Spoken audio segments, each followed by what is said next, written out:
Dans cette vidéo, on va apprendre à déterminer une longueur.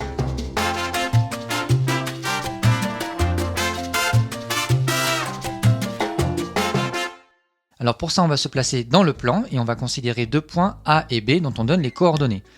Et bien pour déterminer la longueur du segment AB ou même la norme du vecteur AB, on va utiliser la formule suivante. Alors par exemple, on considère ce repère dans lequel on a trois points A, B et C. On va calculer la longueur de AB, du segment AB. Donc on utilise notre formule que l'on va ici appliquer aux coordonnées de nos deux points A et B et on trouve racine carrée de 52 que l'on peut simplifier par 2 racines de 13. Deuxième calcul pour un deuxième exemple, cette fois pour déterminer la norme du vecteur AC. Eh bien on utilise la même formule que l'on applique cette fois aux points A et C, ou plutôt aux coordonnées de A et de C, et là aussi on trouve 2 racines carrées de 13. Enfin, dernier calcul, ici on va déterminer la longueur de BC.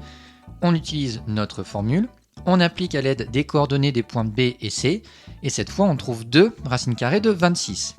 Alors grâce à ces différents calculs, eh bien, on peut dire que ABC est isocèle en A, et que ABC n'est pas un triangle équilatéral. Est-ce qu'on a un triangle rectangle? Eh bien on va pouvoir utiliser le théorème de Pythagore, ou en tout cas vérifier si la réciproque ici fonctionne. On calcule AB au carré plus AC au carré, et on trouve 104. On va calculer maintenant le carré de BC, et on trouve également 104. Donc, d'après la réciproque du théorème de Pythagore, on a un triangle ABC rectangle en A.